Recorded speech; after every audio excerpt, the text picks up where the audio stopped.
Good evening, everyone. We want to get right to breaking news and 2 stabbings tonight, including one that turned fatal at a Mac station in Northeast Portland. Police say when they arrived at the 82nd Avenue station around 6, they found one man dead on the platform. They quickly arrested another man. Authorities say it appears he stabbed the other on board an eastbound Max train. It's going to be closed for several hours while detectives process the scene. There were several witnesses. Additionally, detectives, while we're in the early stages of an investigation, we believe that several people left the scene without speaking with detectives. So if people are watching at home and they witness this, we'd love for them to call in. Well, TriMet tells us Mac's blue, red, and green lines are disrupted, and it's providing shuttle bus service between the Rose Quarter and Gateway as this investigation continues. Also breaking this evening, a stabbing in Old Town. This was just after 9 along West Burnside between 4th and 5th. Authorities say one person was taken to the hospital with serious but non-life-threatening injuries. Police add 2 people have been detained.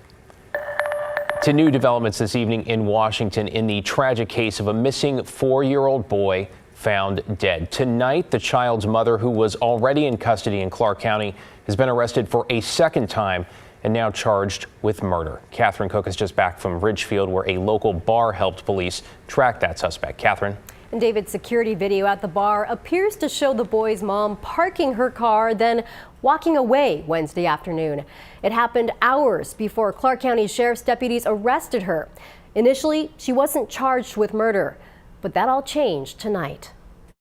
The death of 4-year-old Ariel Garcia is now a murder case. On Friday evening, Everett police arrested the boy's mom, Janet Garcia, for first and second-degree murder and assault of a child in the first degree.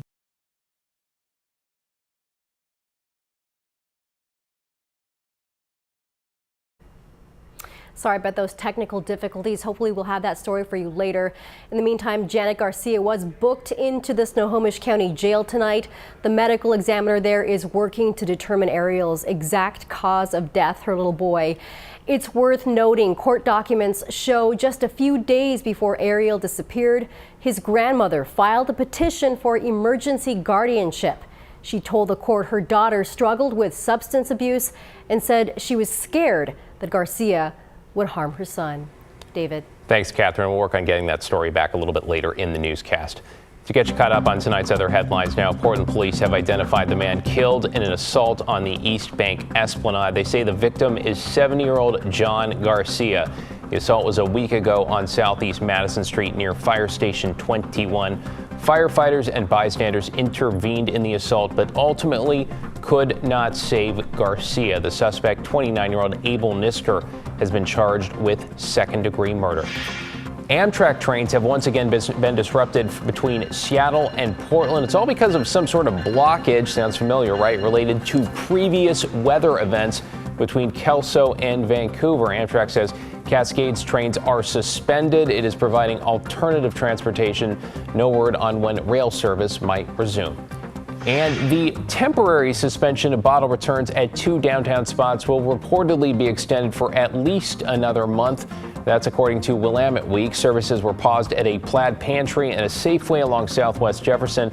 It's part of an effort to slow criminal activity around some people who deposit bottles and cans and then turn around and use that money to buy drugs.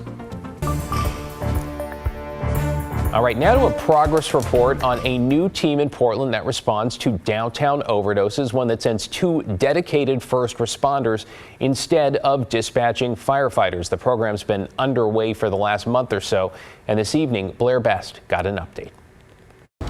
There is a quiet threat on the streets of Portland. This is something serious, and they take it light, and they do it, and they die. He's talking about fentanyl, of course. You never underestimate that drug right there because it's unpredictable.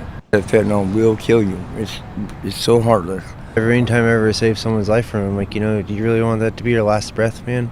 A Portland Fire and Rescue saved Jacob's life not too long ago after he smoked powdered fentanyl for the first time. Tell me, it's really strong and careful. I'm like, I'll be fine.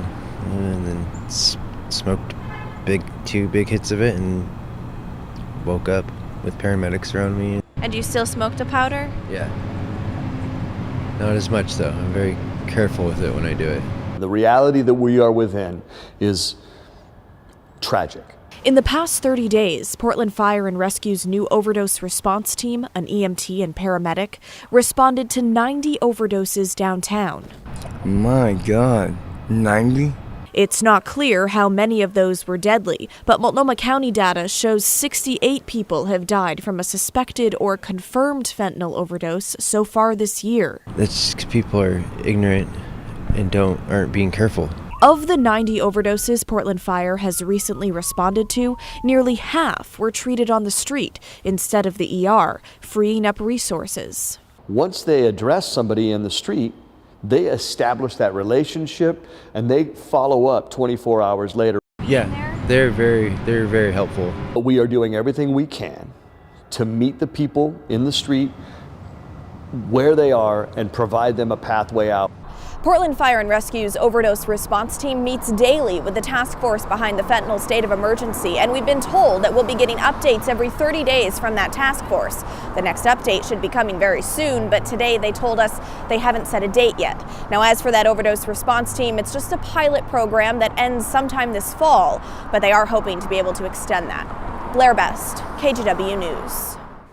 Good to see some progress, though. Legacy Health and Regions Blue Cross Blue Shield have until the end of the weekend not to make progress, but to reach an agreement on a new contract. If they do not, it could leave thousands of patients, potentially tens of thousands, paying more for health care or searching for new doctors.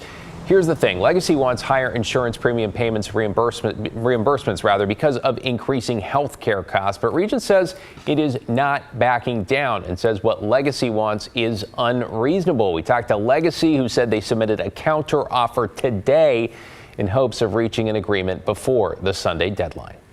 We know how challenging it is to navigate healthcare, and to add the uncertainty of this contract, we understand it's really painful. But what we're trying to do is get fair and equitable reimbursement that would allow us to continue to serve them and to be a provider within the community.